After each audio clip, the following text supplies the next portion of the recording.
So we've got several participants coming on.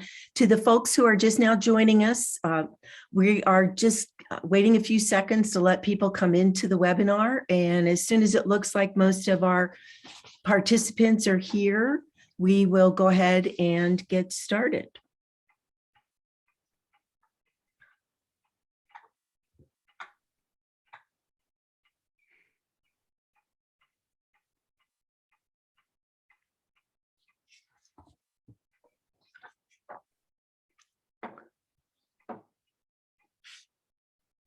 Okay, it seems like it's hanging steady at about 37 people, so I'm going to go ahead and begin. So good afternoon, everyone, and welcome to our spring gardening webinar series that's presented by the Central Oregon Master Gardeners, Oregon State University, and our sponsors. Thank you for joining us on this beautiful April afternoon. My name's Vicki Miner, and I'll be your host. Nancy Glick, who is another Master Gardener, will be assisting behind the scenes today. Our presenter is Eileen Obermiller, and she'll be talking to us about what to expect from an all-season greenhouse in Central Oregon. But first, before we get started, I have a few housekeeping matters to cover. As you can see on this screen, your microphone is muted and the video is off. And our presenters, though, have their microphones and videos available. If you wish to ask a question, just click on the Q&A button at the bottom of your screen and type in your question. And Eileen will reserve time at the end to answer anything that was not addressed during the slide presentation. If someone asks a question and you like that and you have the same question, you can upvote it by just clicking on this little thumbs up icon, and that will move that question up into the queue. Also, our presentation is being recorded and will be available online for a short period of time after the session's over, probably sometime next week. So in a few days, you'll get an email that will contain a link to access the recording. So Eileen Obermiller is our presenter today, and she is an Oregon and Idaho licensed landscape architect who works in the high desert and has been working in the high desert since 1997. She's been an OSU Master Gardener since 2008, and she has given a variety of gardening and design talks through the years. She's been gardening at her current half-acre landscape for more than 20 years and growing in her all-season greenhouse for about 9. Eileen works with property owners, engineers, architects, design review boards, and a variety of experts to design successful landscape environments. Central Oregon weather is challenging and varied, to say the least. Frosts on any day of the year with temperatures in the 100s or 20 degrees below zero are not uncommon. Temperature swings of 20 to 50 degrees between night and day and week to week are also not uncommon. Freezing fog, wind, rock chucks, birds, gophers, moles, deer, squirrels, cats. The list of challenges is endless. So what is a dedicated gardener to do? So this is what today's about, an all-season greenhouse. In this webinar, we'll talk about what you can expect to grow and harvest in a greenhouse, an all-season greenhouse. We'll discuss what special considerations, management efforts, and tools are needed. We'll also discuss how an all-season greenhouse is different from a typical greenhouse, as well as strategies to retain heat in the winter and to keep the inside cool in the summer. We'll try to answer all your questions regarding an all-season greenhouse. So before we get started, I'm going to stop sharing my screen, and I'd like Nancy, please, we've got a couple of questions we'd like for you to answer so that Eileen will have some sense of what the audience is interested in. And it takes a couple of seconds for the poll to populate.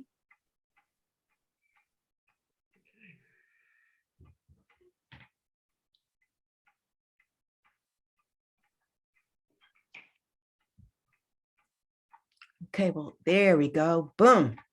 It's always good to see those blue lines.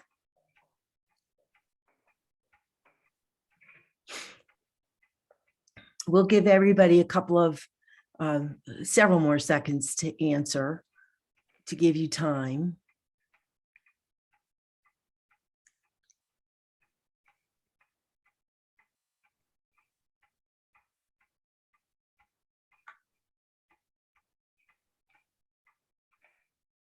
So Eileen, if you see that on your screen, you can scroll through the poll and see what the answers are. We have quite a few people who already have a greenhouse. I just have the open poll. I don't have results. Oh, she hasn't shared them yet. That's why. Okay.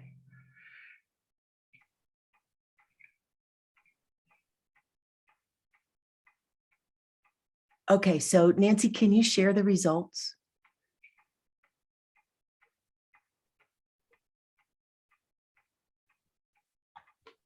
I show end poll. Where is share?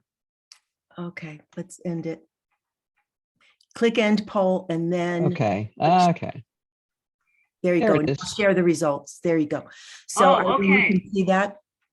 And Eileen, just scroll through the window to get to the answers for the third question. This is great.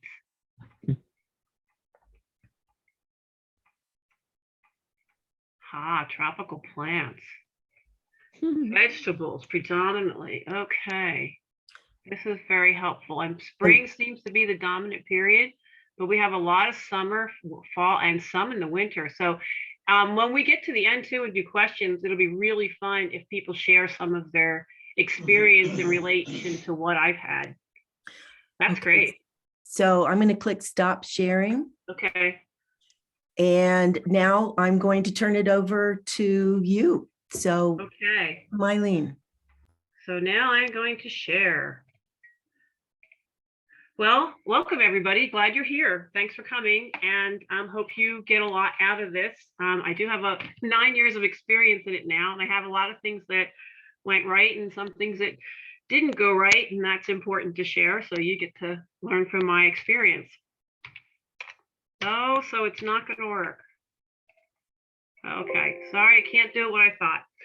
So as the introduction said, there's a lot of challenges that we have growing growing vegetables and plants here in Central Oregon. And there's a lot we can take care of. We can work the soil, we can water properly, we can plant at the recommended times. But, how do you manage for the random killing frost any time of the year? July hailstorms right after you put in your tomatoes and they're 2 feet tall, and then all the critters that are eating. A couple things happened to me. I'm going to be a little quick in the beginning so that we can linger on the pictures later. One thing that happened to me is I had my whole lettuce garden going, and about 30 plus quail came in and ate the whole lettuce in one afternoon.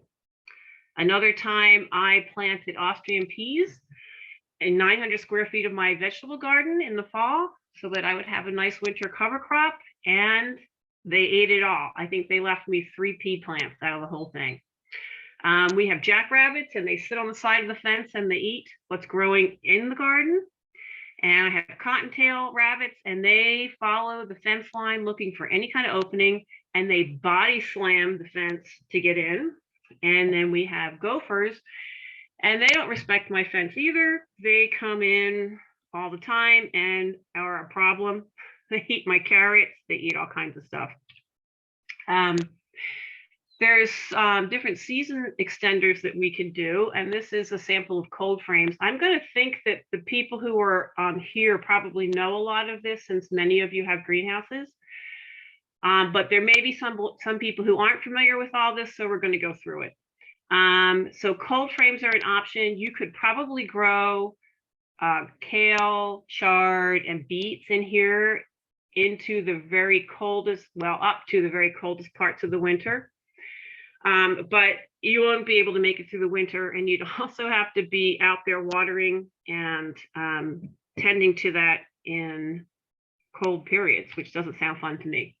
We also have row covers, and I've done this one here.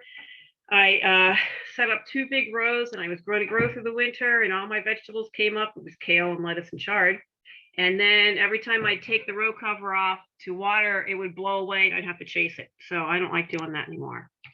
This is a season extender. They're really good. They work for a lot of people, but it's not going to be enough to hold the heat in for your winter to grow anything in the winter. So what I did was I got really frustrated with gardening in Central Oregon, and I did a lot of research, and I pestered a lot of people that I thought were smart, and I searched the web, and then I designed a 4-season greenhouse, and I hired someone to build it. And now I'm going to share with you, after 9 years of growing, what works, what doesn't, and what grows well. So to grow in an all-season greenhouse, you really have to understand an all-season greenhouse. So we're going to go through all that. This is a typical greenhouse. It has glazing on everything above the ground. People typically use it in the spring, and I think that's what the poll showed. It heats up really quickly in the summer. I haven't seen any of these greenhouses ever without shade covers on the roof and sometimes on the sides, and the doors wide open and the fans on heavy. So it's an early season greenhouse. You can grow in the summer with the doors open and the roof shaded. In the winter, I don't know anybody that actually manages to grow anything, to winter over anything without heat. And that would be really expensive to heat because there is no insulation. A hoop house or a tunnel greenhouse, these are really cool, but that doesn't have enough insulation to grow in our climate. Some of these are available, and they have 2 layers of plastic, and there's air that is blown through them to act as an insulation, but that wouldn't really work in our climate because we get much too cold for that. Here is Victoria's Vegetables. She is out by McGrath Road in Bend, and she grows from spring to February. Why do I have February through October? Okay. And she does really well. I think she does her last harvest of tomatoes somewhere in November, and she gets pounds and pounds of tomatoes and does really well. She uses the meat liter method, if anybody's familiar with that. It's very intensive growing. You can tell how close those tomatoes are. And the white bar in there is irrigation that she uses. So everything is very precise here. This is what her greenhouse looks like. It's the hoop house, and it has the big vents on the side, and it does really well, but it doesn't work. It's not warm enough or insulated enough for her to grow past November. This is another greenhouse that's really interesting. I think it's you can see that the first half of that gets a lot of really good sun, and then with the windows up top, you would get nice sun penetration to the back. But there's probably too much sun in the summer with that roof windows, and you would also have to cover that in the winter to insulate it and keep some of the heat in. So how do we make an all-season greenhouse work in our climate? We need a building that won't blow down or be destroyed by snow or hail. One of my friends had a hoop house in Alfalfa, and we had really significant winds. And even though he knew how to tie it down, being an engineer and constructing it properly, it blew over end to end in one of our big windstorms. So if you're going to do a greenhouse, you have to really think about it being a pole barn or a building with a foundation. Another feature that's really important to me is I don't want those other eaters in. I don't want the birds. I don't want the rabbits. I don't want the gophers and all of those things. So my windows are operable. They open and close in the greenhouse, and they don't have screening. They have chicken wire or hardware cloth so that the bees and the butterflies can get in, but the neighbor's cats and the gophers and the rats and everything else that wants to eat the food can't get in. So that's important. Sun control, we're going to talk about a little bit more. We need really good sun control in the winter and limited sun in the summer. And a really big part of an all-season greenhouse is insulation. Insulation is most important on the walls and the roof. And it's mostly the west wall, but you'll see what I've done here. Any greenhouse needs good ventilation and circulation, so we can do that with windows and automatic vents and fans. Another point, another thing you want to consider in your greenhouse is that you have a lot of growing opportunities. So you have beds, tables, some things you can hang, you can plant into the ground. You want to think about that. And there's some examples that will come up here. Water collection, you either need to have water to your greenhouse so you can use it in the winter, spring, summer, and fall, or you need a collection system so that you have you have water in the winter when you don't want to drag hoses around. You want to be able to get around pretty easily. Think about moving big pots. Think about things on wheels, and think about having adequate space to move your items around. I have found that I have moved my tables and my shelves many times, and I think I've just gotten to a pattern that I like. So in 9 years, I've rearranged it 3 or 4 times until I'm somewhere I like. And of course, if you're going to put all this effort into your greenhouse, you really want it to be comfortable and cheerful. So, okay, basic solar design principles for the winter. We want the sun on the planting beds for plant growth. We want the sun on a thermal mass for heat gain. So we have 2 options for heat. We can have a heat system, which is really expensive, or we can do the solar thing like I'm trying to show here with getting the solar to come in and hit thermal mass, which is soil, concrete, or water to warm things up. And then we want good insulation to keep that in. And again, we need circulation and ventilation for plant health. For summer, we don't want the sun to come in that much. We want to control it. You can keep the greenhouse 20 degrees cooler in the summer inside than outside. And that becomes important because plants won't pollinate after a certain temperature. And you want to make sure that you're staying in the optimal growing range. Well, make sure is one thing. You want to try to be in the optimal growing range. Insulation, again, is really important. We want to keep the heat out this time. We do want a lot of light reflection inside. So we want lots of things to be white and bright and mirrors and shiny surfaces. Okay, and there we go with circulation yet again. So a little bit about the sun patterns in the summer. The sun is very high in the sky. It comes up in the northeast. Think about your house and where the sun comes up. It crosses over your house and sets in the northwest. In the winter, the sun is low in the sky. It rises in the southeast, crosses low in the southern sky, so it hits the windows, the wall of your southern wall of your house, and sets in the southwest.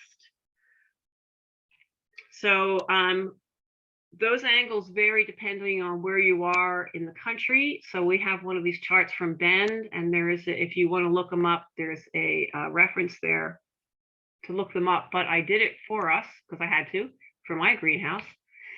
And this is kind of what we get. This is the greenhouse. It's a little box right here. So here's my little box. And this is north is up. And in June at 4:30 in the morning, the sun comes up here, goes across your house or your greenhouse, and then sets at 8 p.m. on June 21st again, way over here. So this is kind of how the sun is going to hit your greenhouse in the summer.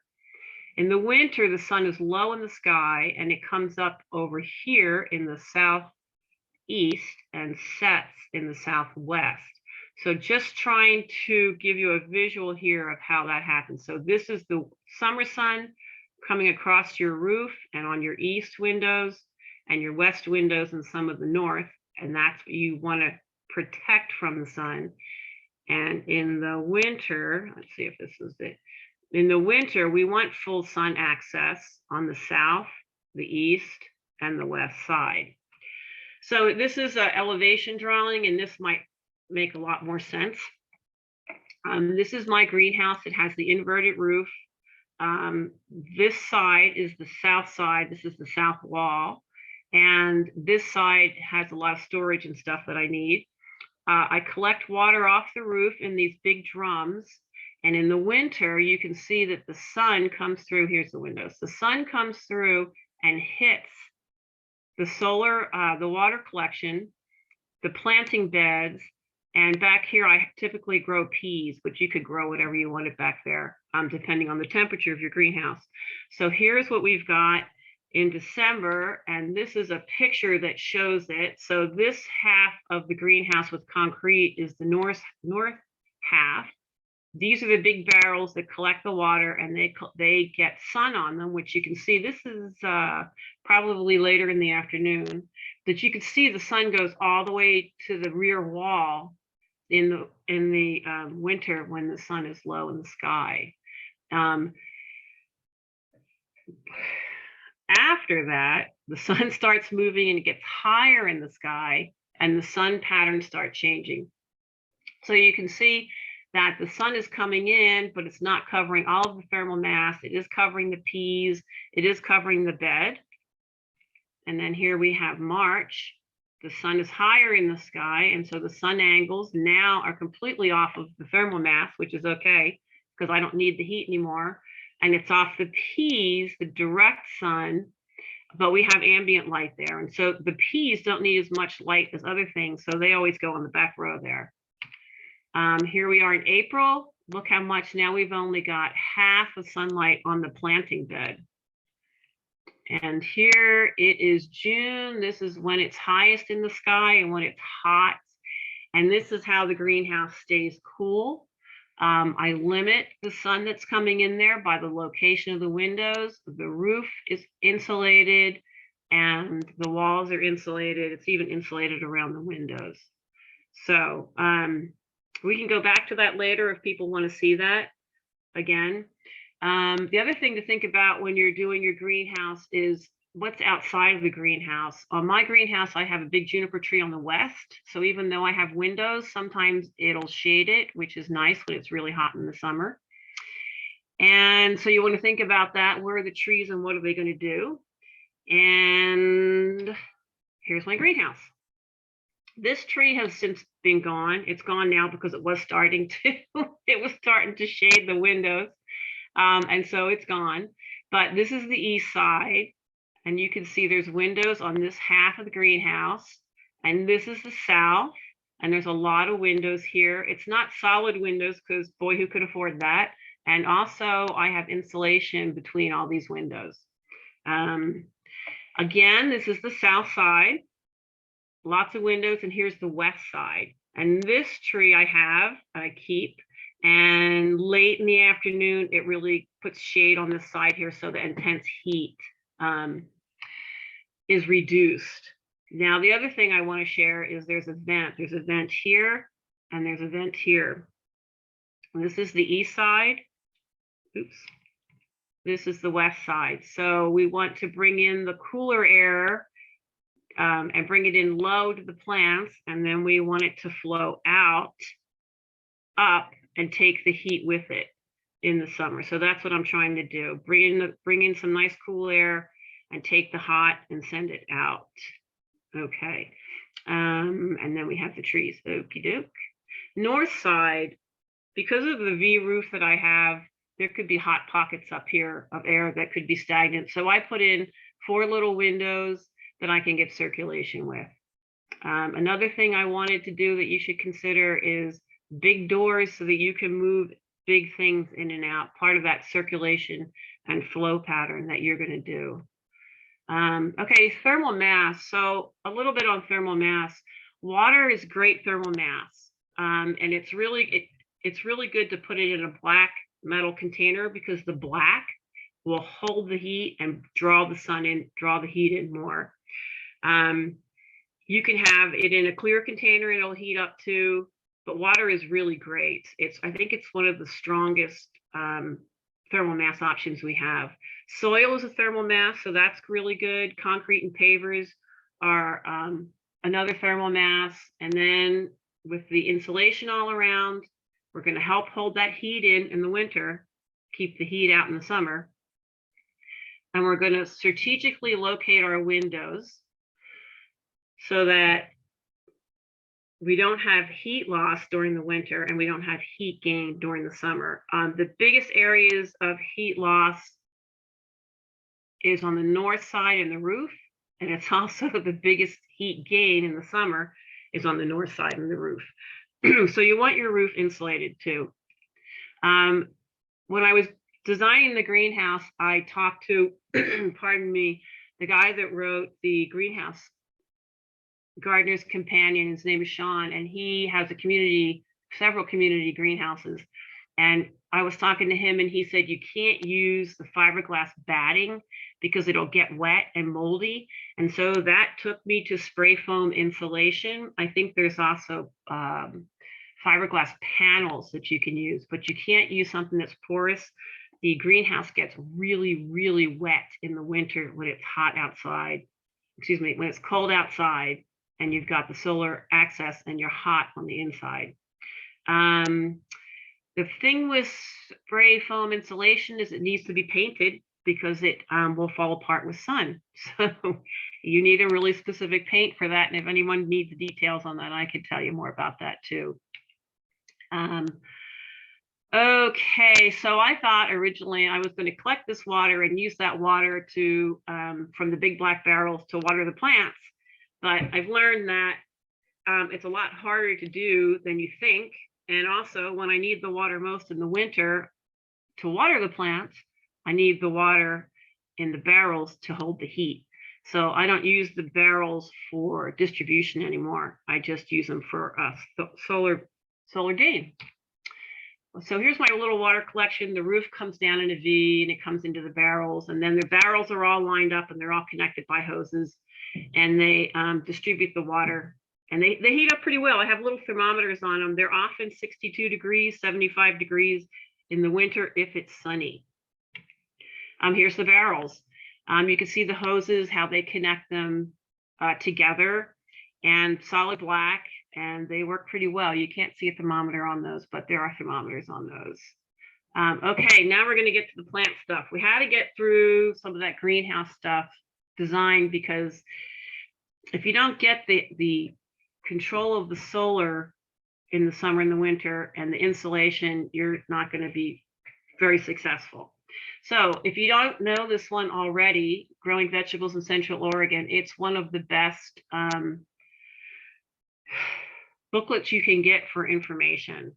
It gives you all kinds of information about which plants grow best here, what temperatures to grow in, optimal temperature range, and oh, you're not going to do this now.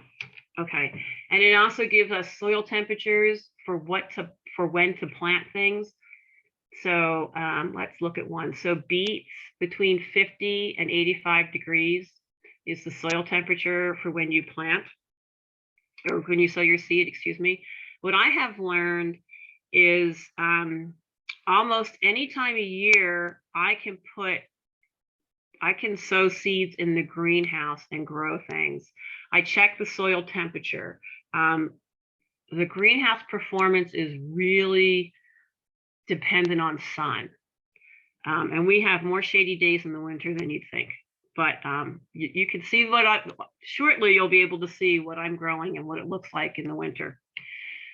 This is Greenhouse Gardener's Companion. This is a spectacular book. This is the gentleman, Shane Smith, who I called, and he was nice enough to answer the phone. He gives a lot of detail on microclimates in your greenhouse, when to plant in the greenhouse. He has varieties that have been more successful. I think he's in Wisconsin, but I'm not sure. An extremely good resource if you're thinking about doing an all-season greenhouse. He also points out things like we have shorter days in the winter. We have long days in the summer and shorter days in the winter. We all know that. But what that translates into is there's less growing. And the way to combat that, or to manage for that, is to use the sun the best you can, and then put in lighting where you might want to start some plants or grow some things that need to grow longer. So he also talks about pollinating things. And for the first year, I did get my paintbrush and I did pollinate my tomatoes. But I have never done that since, and I haven't had any problem with pollination. So anyway, he's got lots of really good information. The other thing to consider is that we're not all going to design the exact same greenhouse. They're going to be bigger to smaller, different kinds of insulation. And so success is going to vary with how your greenhouse is built. And then we also do have some shady days in January and February, and that can really impact how things are growing. So what I learned in the booklet is that the broadest range of growing for plants is 50 to 85 degrees Fahrenheit. And humidity ranges best for growing are 50 to 75% humidity. Fresh air and ventilation is really, really important. And the first year that I ran my greenhouse and operated my greenhouse, I didn't have any fans or lights or heating because I wanted to get baseline data to tell me how the greenhouse itself was doing. So that was actually really fun for me. Okay, this is what is possible with optimal orientation, optimal window location, good insulation, and following the basic sowing and planting principles. This is November 10th. I've got to move something off my screen. November 10th was the first planting, and that is without heating pads, without any additional heat, just in the greenhouse. And it's in these are the south windows and these are the east windows. And so this little table got put right in the southeast corner, so it would get the little bit of morning sun that we get, and the most of the sun in the winter. And those are my little pots, and that's what you saw, pictures of the seeds. And you can see that it's snowing outside, and the windows are foggy because it's cold outside and it's hot inside. I don't know what the temperatures were offhand here, but they were high enough to germinate seeds. So this is early December, and I think some of this was sown directly into the bed in November, and you can see how things are growing. You can see the barrels. You can see the sun in December is hitting those barrels, and it's all the way across the bed. Here we go outside, it's snowing, and these plants are big enough to thin and to clip for salads. This is what happened the first year. It was actually, we had a cold winter and we had good sun. And so the low one day was 11 degrees Fahrenheit outside, and the inside was 42 degrees Fahrenheit. So we got a pretty good difference there. And if you're trying to weather over some plants or winter over some plants, 42 is not a bad place to be. I have a banana that I try to winter over, and I have varied success with it because it likes it above 40. Let's say it was 50 degrees outside one day and it was 74 degrees inside. So it's a really big difference. And you can see it's so wet. There's actually a splash right there of the drops falling off the window and landing on the windowsill. Okay, here's other things. So I had a lot of sedums. Here's a Christmas cactus, a flapjack, pencil, I think it's called a pencil cactus. And here's fruit. This is flowering. And let's see, everything else is doing okay. And here's my flapjack again. I have about 8 of those plants now, about twice that size. Oh, rosemary, and I don't know what that is. This is, typically I plant peas in October. And here we are, January. Maybe I planted them in December, I'm not really sure here. And they're only like 6 inches tall, but they're coming up. And this is the back of the bed. I don't know what time of day this was taken, so because there should be in January, that should have full sun.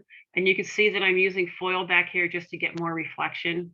So I'm thinking that was later in the day or early in the morning or something. It was a cloudy day. You can see the chard is growing well. Yeah, here we've got chard and some kale. February, again, 11 degrees outside for the low, 39 degrees inside, not bad. 67 outside and 69 inside. You can see the windows are wet. Just more plants, and these are pretty close together. So these then get eaten. Thin them out and eat them. Here's a pea bloom, and that's February. Chard, lettuces, looks like kale, different kind of kale. That year I also started my seedlings inside, again in that corner window. So this is March, and 14 outside, 42 inside, 65 outside, 66 inside. I'm sure it got hotter than that too. We have a little more shade than you'd expect in January and February. But you can see the tomatoes are doing really well. The tomatoes are growing pretty well, and all my little seedlings are happening. Chard, kale, we like chard and kale. That's kind of part of our thing too. And here, so here they're about 21 inches tall. And oh, and here's this, look at this guy blooming away now. The sedums love the winter in the greenhouse. They love that moisture level. This is also a little bloom off of a little sedum down here. Okay, the peas, look at how tall they are now. They're over 3 feet and they're blooming, and more different kind of kale, I think. Chard, kale, and beets, and you can see that we're picking off the lower leaves here. Here's tomatoes, April before they got moved, of course, April before they get moved outside. They won't get moved outside until June. And onion starts, and then growing in the greenhouse for eating. Those are going to stay inside. Here's what it looks like in April. You can see the sedum with blooms again back here. You see that you can even tell from this that I've moved things all over the place. Here's a plant that grew all winter that we ate off of, and here's the next round of crops coming in. These are what was left from over the winter, and this is the new seedlings. This is this year. So aloe vera is growing and blooming. Little starts, I've got little starts going on. I like fig trees. So fig trees are actually hardy, some of them to -20, but it turns out gophers really like their roots. So these guys are on a cart, and I drag them in and out when it's nice weather. In June, I'll take them outside and leave them outside, and then I'll bring them back in September or October. So bummer that the gophers like those roots, too bad. This was planted in February, I believe, this year, and this is April. And I was late to get the peas in, and they just grew. They've only gotten up like another 6 inches, but we're getting peas now. Here are radishes, Napa cabbage, and some different lettuces. And yes, we have mice. The mice will eat your lettuces. And so we always have a trap or two out. When you can see here too that, you know, we've got not just soil, but we have pavers. And so that helps with the thermal mass too.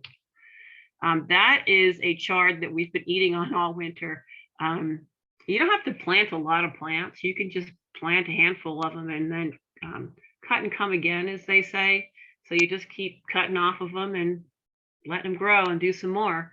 Here's some peas in the background. We've had peas several times already from the greenhouse.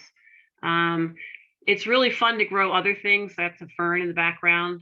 And in this pot is the Myers lemon, and that has done pretty well. I now have a heater that I put in the greenhouse when it's just going to be really cold, because I want to protect a few things. So let's see, anything else? Yeah. Okay, so once you get your greenhouse built and established, it doesn't take a lot of effort. You just amend the soil as you go. And when I replace soil, I need to take soil out. I just take it and put it in a perennial garden somewhere. And I end up buying lots of potting soil. I only fertilize a little bit, but I fertilize mostly in the summer. And Shane's advice too, and his book is really entertaining. He says you have 2 compost piles. One is for your outdoor plant compost, and one is for your greenhouse compost. And then when the compost is ready, you use the outdoor compost inside, and the inside compost outside. So he has a lot of great little tips there. Weeding is minimal. I sow whenever the soil is right and I'm ready for the next plant. And the harvest is spread out because I can plant throughout the year. Here we go, ventilation again, really important. Like right now in the spring and in the fall, every morning I go out and open the windows, and every night I go out and close the windows. In the summer, the windows are open all the time, and in the winter, they're closed 90% of the time. I open them once in a while on a sunny day in the morning to let some of the moisture out because it is just such high humidity. So there's a little bit of hands-on for that type of thing. I do use a heater once in a while if I need to, because I don't want to lose my banana and my lemon tree, my lemon tree. So I have a little buddy propane heater, and it takes about 6 hours to raise the temperature by 1 degree. So it's not something I want to use a lot. I don't have a water connection, so I just have a couple of 30-gallon containers in there, and I water with a watering can. In the winter, I water maybe a couple times a week, and in the summer, you water almost every day. And then just for basic cleanup, I clean up the greenhouse kind of thoroughly twice a year. Okay, so some ideas on when to sow your seeds and how to get your plants going. So if you have grow lights, you can plant your seeds anytime the soil is warm. Or in my case, I don't have grow lights yet, so I just use the sunny corners and start them there. Again, moderate the temperatures by opening and closing windows, and we have less sunlight in the winter than the summer. And I think I've gone over most of that already. Oh, the 2 vents I have on the greenhouse are interesting. They're automatic and they're wax. And so when the wax heats up to a certain degree, it opens the vents. And then when it gets cold, it closes the vents. So that's kind of cool. The first year I had temperatures, and I had thermometers with indoor, outdoor temperatures and high and lows. And I also had humidity readings and all that fun stuff. And that really helps you know when to open the windows and when to close them, how to take care of that kind of stuff. And what I'm, pardon me, what I'm hoping to do is go more solar. I have a ceiling fan now running on solar panels, and I need about 6 batteries and more solar panels to make this thing run better. And batteries are really heavy. They're 100 pounds each. Pardon me. So it's kind of a really big commitment. I haven't gotten there yet. You do get little critters, frogs and garter snakes kind of come visit a lot. Okay, so just some more of the technical stuff. So the greenhouse maintained a 42-degree temperature for a low in winter with 11 degrees outside. It will get up to 70 degrees plus in December when we have sun. The nighttime temperatures rarely drop below 45 if we have sun during the day. Our biggest challenge is freezing fog. I don't know if you guys get that very much, but we can get it for 2 weeks at a time. It'll hit -20 and it'll be a frozen fog. And so we don't get good sun. And when that happens, it takes about 8 or 10 days and the temperature in the greenhouse starts to drop. One time it went down to 23 degrees. And at 23 degrees inside the greenhouse, I started to get ice on the soil. So that was really interesting that it took that long, but I don't want ice on my soil. So now I have a propane heater and I try to get it to keep the degrees above 40. I don't try to heat it up, but just try to keep it above 40. And again, it took a long time for the propane heater to raise the temperature in the greenhouse by just 1 or 2 degrees. So start early. An interesting thing, you know, I still garden outside and I garden inside the greenhouse, and 20 degrees outside makes a lot more damage than 20 degrees inside the greenhouse. I'm thinking that it's not wind and that the soil is hot. There's that thermal mass influence again. And so things might die at 20 degrees inside the greenhouse or just stop growing, but outside they're mush because they can't make it through 20 degrees.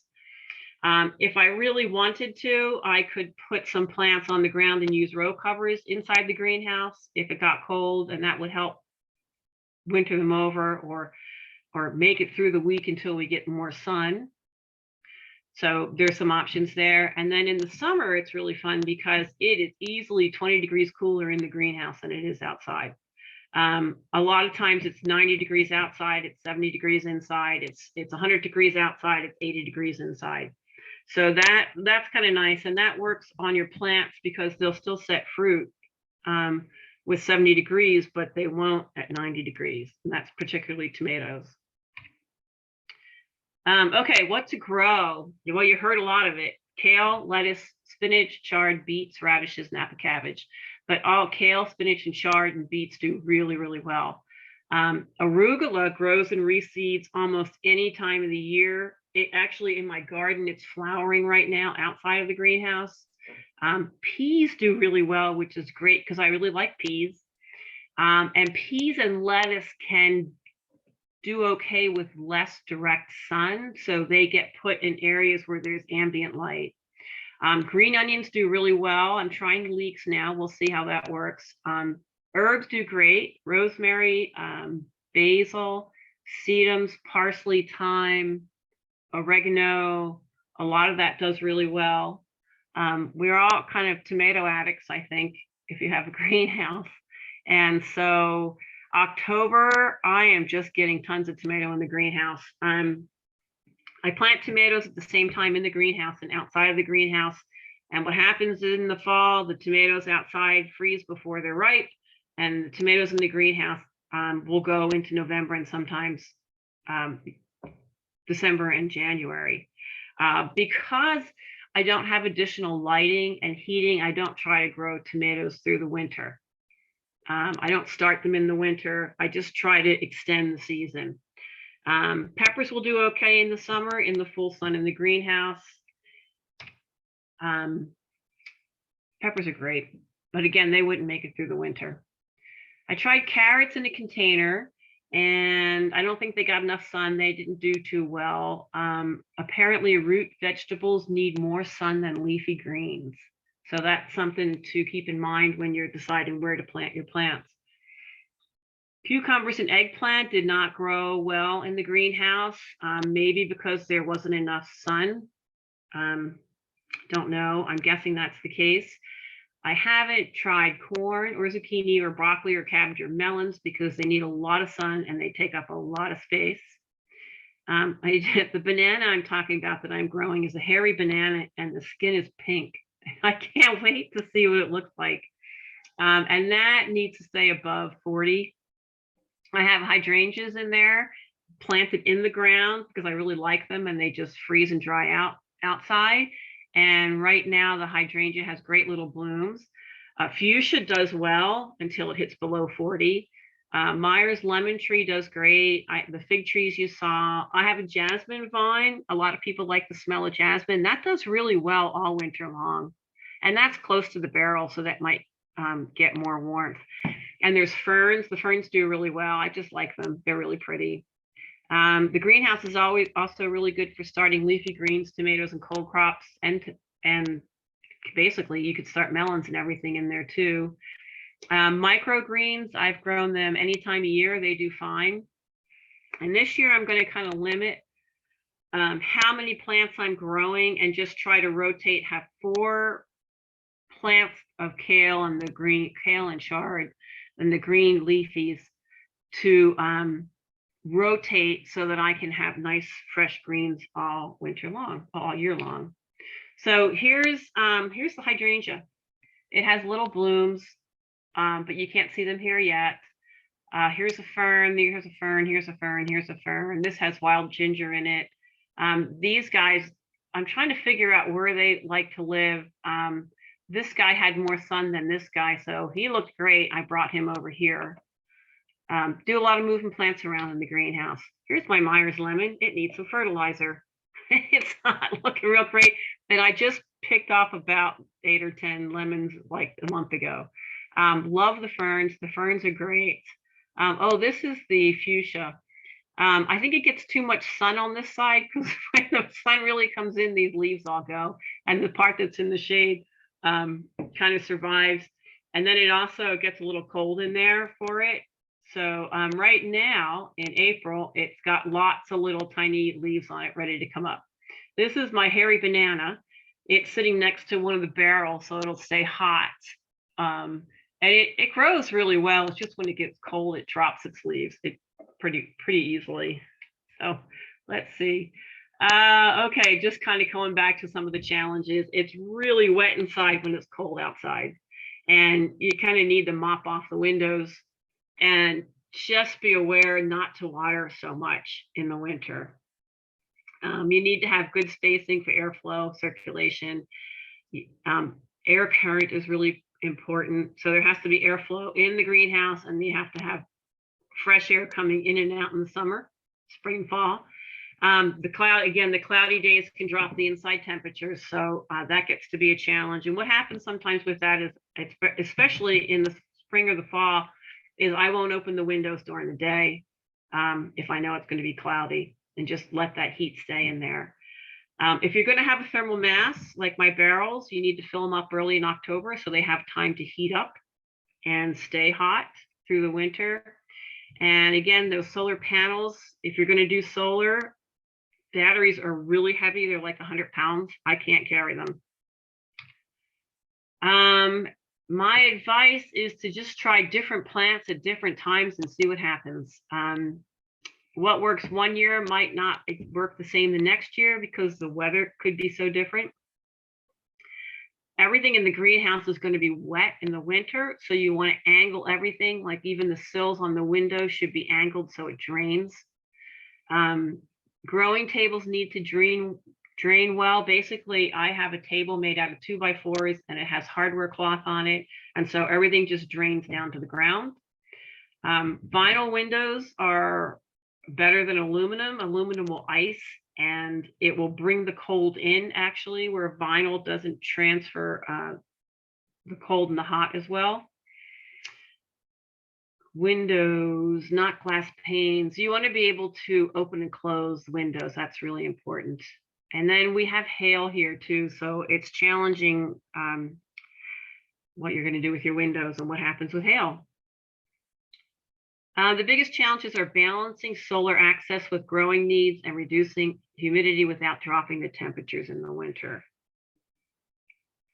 Oh, here's our references, and this is my playfulness. So there's just stuff all over the place there.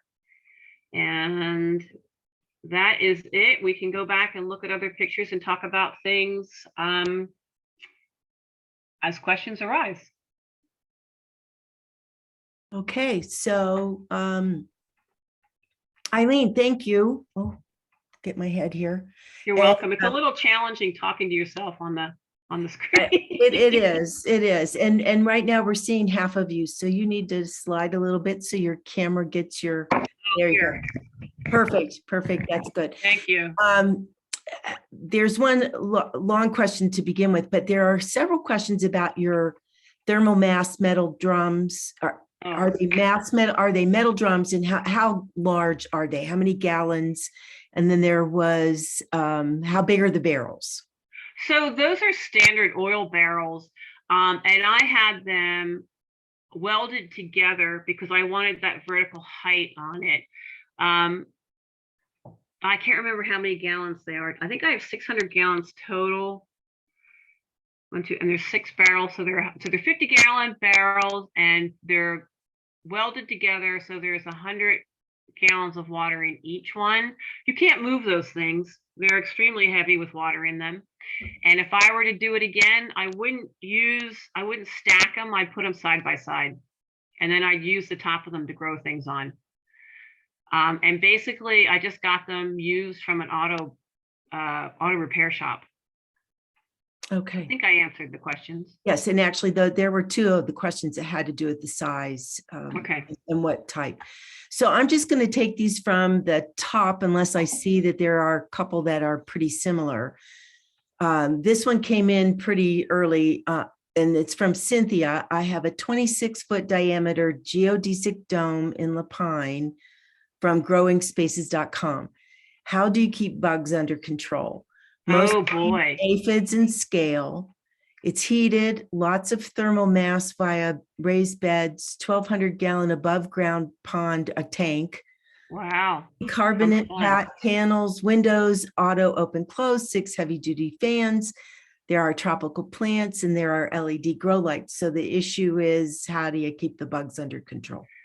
That's really challenging. It sounds like you have a fantastic greenhouse. Really, really fun. I don't know. You know, the aphids, I always want to just spray them with water or squish them in my fingers to get rid of them, but they keep coming back. And scale is a really big problem. You have to, there's a couple kinds of scale, but I know one of them you actually just need to scrape off with your finger. Pardon me.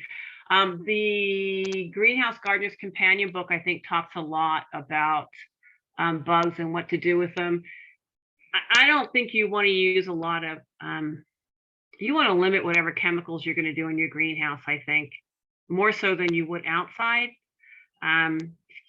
So yeah, I don't have a lot of good answers for that. If the aphids are kind of stuck with one kind of plant, I'd get rid of that plant unless it was really special, near and dear to me. And really just squishing the aphids on your fingers is the best you can do. I don't know how you stop them. Okay, well, what I'll do is I'm going to put the link for that Greenhouse Gardener's Companion with good. ISBN number. I just put that into the Q&A for that gal, and that's available for Okay. everybody to see. Okay, Ashley asked if you considered a climate battery. I don't know what a climate battery is. What is that? I have no idea. So did you consider, I would say, well, so Ashley, if you're still out there, could you go ahead and amend your question and we'll come back to you. Yeah. So I'm going to mark that one. So Terry wants to know, how does your greenhouse manage snow load? Wouldn't the snow build up in the angles in the center of the roof? You know, I haven't had any problem with that. We don't get as much snow as Bend, but we have had snow on many occasions, and it just slowly melts into the greenhouse. And then the barrels, they have overflow areas. So the overflow, there's hoses for overflow. In fact, this hose on this picture comes out of the top, and that's an overflow. But it was built for snow loads, and we just don't have the same level that you have in Bend. I mean, we had that really bad year. Can you remind, Eileen, can you remind people your general geographic area that you're not in Oh, Bend? yeah, sorry, I'm in Powell Butte, and we have just straight sun and it's drier. But the year that we had all that really heavy snow, we didn't have any problem. I thought I'd have to climb up at some point. When I was designing it, I'd have to climb up at some point and pull the snow off, but it melted really well, slowly, and it was really fun to hear the trickling inside the greenhouse. Okay. Okay, so Teresa wanted to know, what's the ballpark cost for construction and setup? Boy, that's a lot. That's a lot. For this greenhouse, it doubled in cost. I thought I was going to do it for about 10 or 12,000, but then I had to upgrade the insulation and upgrade the paint and upgrade other things, and it went up pretty quickly. And this greenhouse is 24 by 24. The cost is really going to depend on how big you make it and who's building it. You want to talk to a builder. Okay. If you could build it yourself, that'd be fabulous, but I couldn't.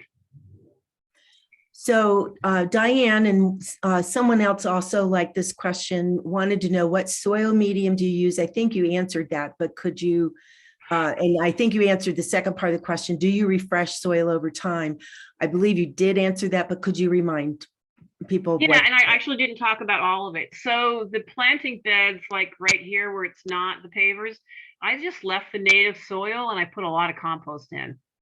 And I add potting soil to that and not garden soil when I want new soil. And then I dig some out and throw it into my perennial beds outside when there's too much soil. I have been really lucky that I haven't had any kind of pests or diseases in the soil yet, because you know, when you have beds like this that are in the ground, if there's something that goes wrong, I have to dig out all that soil. So that's a concern. Okay. So one attendee wanted to know, do you have a heat source in the greenhouse over winter or just rely on the water barrels? And I think you alluded to some information on that as well with the propane, but if you could Yeah, so expand. that's a good question because it brings up a couple more things. I have what's called a Little Buddy propane space heater, and it's supposed to be, it's rated for indoor use, which is a big deal because carbon monoxide is the thing that you need to pay attention to if you're going to use propane.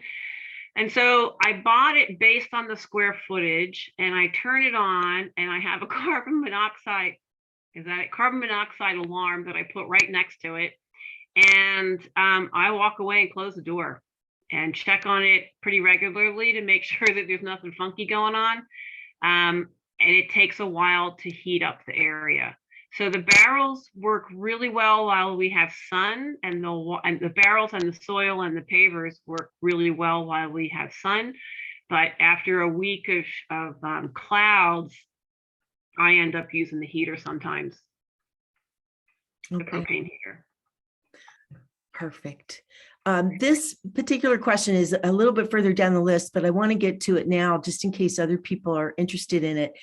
And I'm not quite sure if it includes more than just the reference to the book. But one of the attendees wanted to know, could you please show the reference page again? And I'm not clear if that's for the book, for the link I already sent out.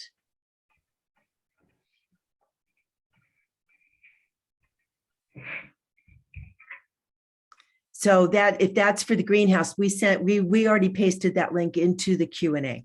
Yeah. Okay. This is really, really useful. And the last page, which I can get to easily, is some other things. So it has the Greenhouse Gardener's Companion, and I think those were sent to people. So it has the book, it has some solar angle stuff, new Seed Starters Handbook, and then it has Elliot Coleman, if people are familiar with him. He does 4-season harvests in New England, I believe.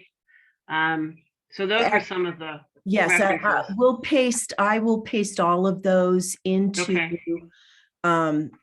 we'll paste all of that into because you also have the charts for the way the sunlight went and all that other stuff. Right, so yeah. Let me just get that all in there. And all of those links, for those of you listening, all of those links will also be included in the email that we send out post seminar. Okay, moving back up to the top. And I know that you did briefly talk about this. How do you get higher humidity in winter? My greenhouse is usually less than 20% humidity. And that was a question that was of interest to more than one person. Wow, my humidity goes up really high just because it's so cold outside and so hot inside. And then there's all the moisture in the soil. It's just a matter of like when your windows on your house have condensation, it's the same principle. It's so much warmer in the house than it is outside that the humidity just goes up. Okay. And I know you also briefly addressed this, but it's good to go over it and verify. What is your irrigation method? Oh, so in the summer, I have one of those really inexpensive drip irrigation systems that you hook up to a hose. And I have a standpipe for that. That's on my irrigation system. But in the winter, that's turned off and blown out. And so I basically have 2 30-gallon containers of water in there. And I use watering cans. And usually about once or twice a winter, I have to get the hoses out and fill those up. So if you can get, year-round water to your greenhouse, I highly recommend it. Okay. Next in line, crop rotation. Yes. Yeah. No? I do the peas in the same place every year, and I'm kind of waiting for the soil to be not so happy about that. But you just have to kind of figure out how it's going to work for you. I do tomatoes mostly in containers, and after I do tomatoes once, I then do greens or something else in there and go back to tomatoes after it's had a year of rest. And then sometimes I just take the pot and empty the soil into my perennial beds outside. Because the soil is kind of done at that point for growing. So yeah, rotation is really interesting. You just kind of have to figure out how it's going to work for you. Well, that was a good segue about your peas, because there's another question about if you have a favorite type of pea. I do the Oregon snow pea. I like that. Okay, that's very good. So, and just a reminder to everybody, you will get the recording. It will be available. So if you missed any of these live answers, not to worry, you'll have a chance to go back and look at it again. So this is the opposite of the how do you get humidity in. This person would like to know if you could use a product like Rid-X to keep the humidity down. You probably could. I haven't used it. So I don't know. I just crack the windows. You open the window or the door for 10 minutes and it changes. It's just, you don't want to do that at 20 degrees outside unless it's sunny. True. Okay, an anonymous person would like to know if you still have the large tower planter.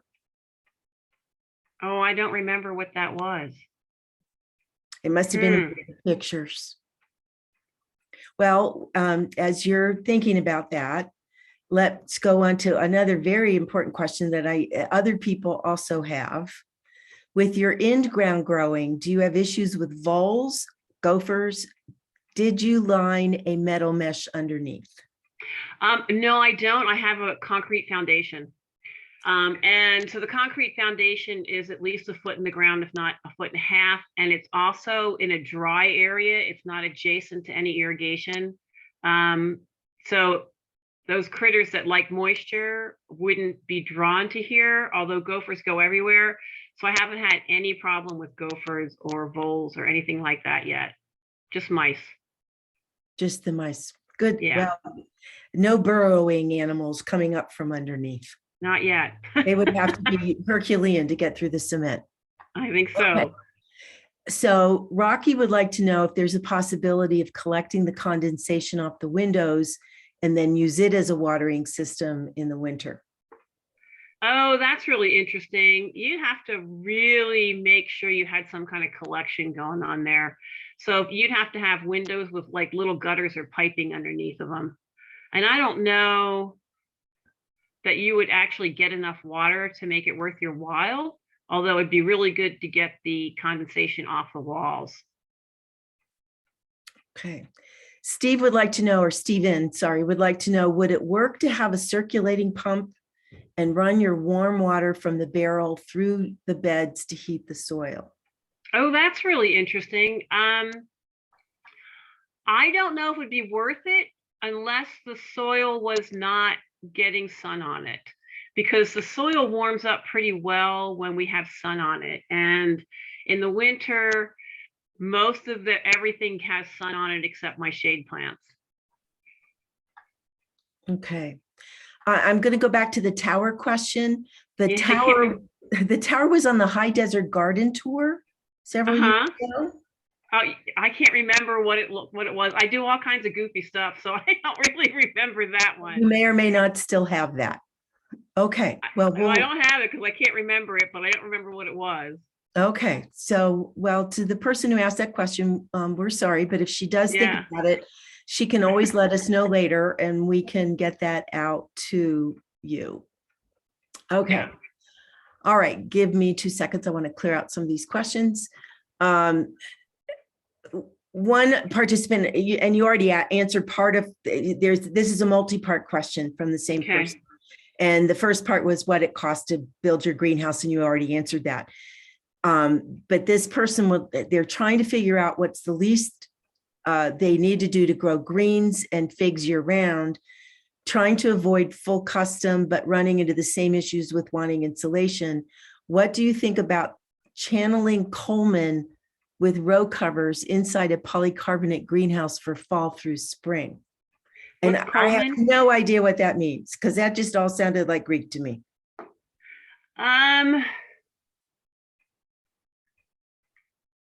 Do Boy, you want- that's kind of a complicated question in that I think you really need a sturdy building so it doesn't blow away, and you really need good insulation. And I think you could accomplish that insulation with the fiberglass boards, not like denim or cotton or anything blown in, and not the fiberglass batten. And then, yeah, if you can control the wind and you have a strong enough building, you get pretty far if it's insulated and you have your windows on the south and the east. And the fig trees will go dormant. Mine go dormant and they're just leafing out. They're looking really good from the picture now. They're leafing out now, and I won't put them out till June because the weather's too unreliable. So I'm not really sure I can answer that question more. Yeah, you can use row covers to inside your greenhouse to keep the soil temperatures better. Your sun angles is the best thing you can do. So I don't know that I have a better answer than that. Okay. So another attendee would like to know if you ever have issues with powdery mildew.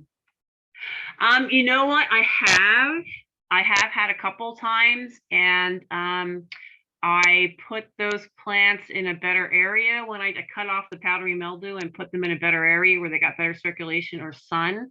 And then mostly that only happens with like the crops. So if I see it, I pull it out, throw it outside in the trash can, and then I just make sure I have better circulation.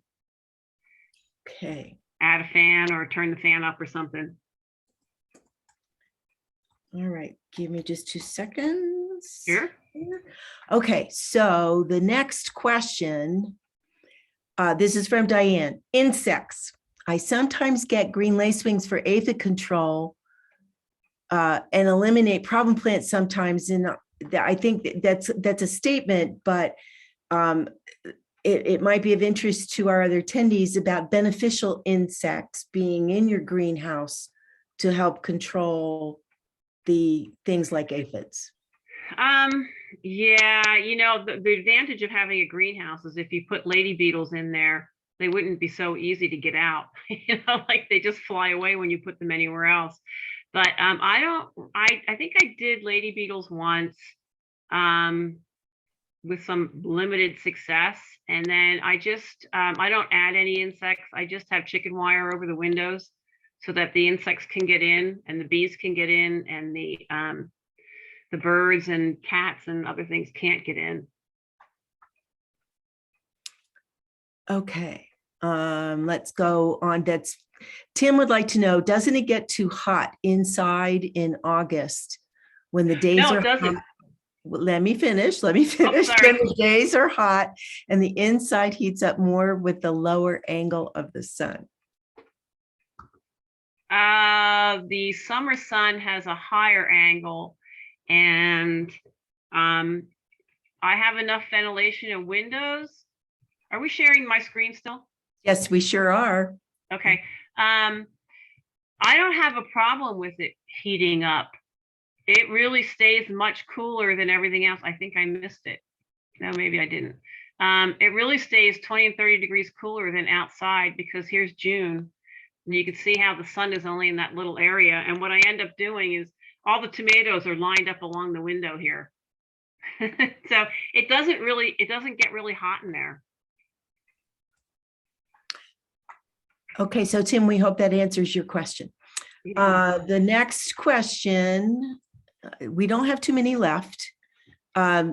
This is from Patty. Do you have any ideas for insulating or shading the roof if it's translucent corrugated fiberglass? Oh, well, shade cloth would work for shading. As far as insulating, I'm not really sure what you could do. You might be able to, boy, this would be interesting. You might have to get this engineered. You might be able to get a second layer of corrugated on top of that and then put something inside, some kind of foam inside, foam insulation. And I don't know what that would do to your weight load of your roof. And the corrugated material might be able to hold itself until we get snow. And once we get snow, that might just be too much. So I don't really know the answer to that question. Other than building another like structure on top of it that can hold the insulation. Okay. So we're down to our last question. So for the attendees who are still on, and there are quite a few, last call for questions. This person wanted to know, what is the angle of your roof line? 22 degrees. Ta-da! Very good. Nice. Literally, the guy built it to my specifications and it's 22 degrees. Nice response time, Eileen. Very Isn't that good. funny? I can show you a picture. Okay. Well, that is that's all of our questions. So Eileen, I'm going to ask you to stop sharing your screen Okay. so that I can go over some final stuff with our audience. Oops, there's one more. Coming back to, do you think bubble wrap could be used for insulation? As a temporary option, you could do bubble wrap, and you you probably layer it? want to double layer it because it's not really thick. So you're just trying to hold the air in there. So it'd be limited, but it could work temporarily. Okay. All right. So those are all of the questions that have come in. There were quite a few, 31. Oh, there is greenhouse bubble wrap. Oh, I'll have to look it up. Climate batteries and greenhouse bubble wrap. Thank you. Indeed. Okay. So let me do this real quick. So to all of those who have participated with us, thank Just you. lost my chat. So thank you so much for participating with us. This is the last of our Springs gardening webinars for this particular series. And as I noted at the beginning, there is a recording that we are doing of all of these. So for any of the classes that you registered for, including this one, you will, if you have not already, you'll get links to those recordings and they will be available for a short period of time. We also have a survey that we ask you to fill out if you don't mind, because your feedback to us is really important and it helps us to improve the kinds of community education that we provide to our population of gardeners. And finally, our silent auction will close at the end of the day today. So if you have any interest in whatever's left, go to the link and buy your hearts out, and we appreciate your support. And I want to check there aren't any other questions that have come up. And I'd like to thank you, Eileen, for putting this together for us. It's a great, very hands-on information that will help anybody. So with that, thank you to all of our participants. Thank you for supporting our gardening efforts. And Thank you, Vicki, for being the moderator. Well, and so there's one to watch.